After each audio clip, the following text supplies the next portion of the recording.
After the worst recession since the Great Depression, our economy is growing again, and we've gained almost 2 million private sector jobs over the last 13 months.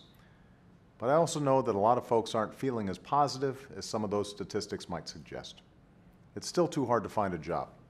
And even if you have a job, chances are you're having a tougher time paying the rising costs of everything from groceries to gas.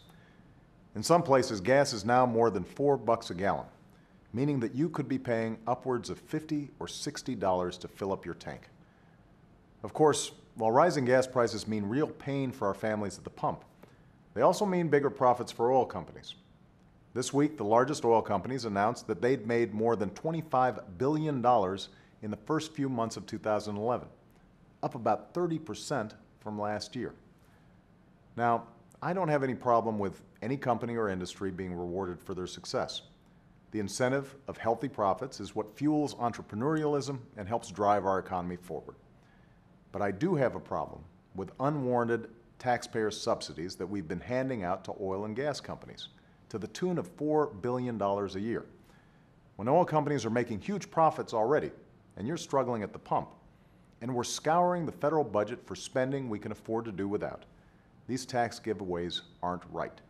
They aren't smart, and we need to end them. That's why, earlier this week, I renewed my call to Congress to stop subsidizing the oil and gas industries. Understand, I'm not opposed to producing oil.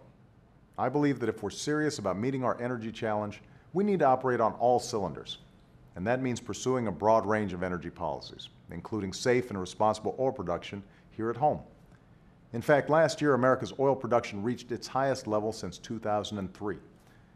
But I also believe that instead of subsidizing yesterday's energy, we should invest in tomorrow's. And that's what we've been doing. Already we've seen how the investments we're making in clean energy can lead to new jobs and new businesses. I've seen some of them myself. Small businesses that are making the most of solar and wind power and energy-efficient technologies. Big companies that are making fuel-efficient cars and trucks part of their vehicle fleets. And to promote these kinds of vehicles, we implemented historic new fuel economy standards, which could save you as much as $3,000 at the pump. Now, I know that in this tough fiscal environment, it's tempting for some in Washington to want to cut our investments in clean energy. And I absolutely agree that the only way we'll be able to afford the things we need is if we cut the things we don't and live within our means.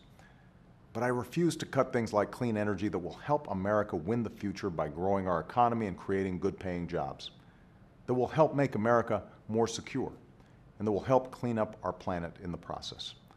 An investment in clean energy today is an investment in a better tomorrow. And I think that's an investment worth making. Thanks for listening, and have a great weekend.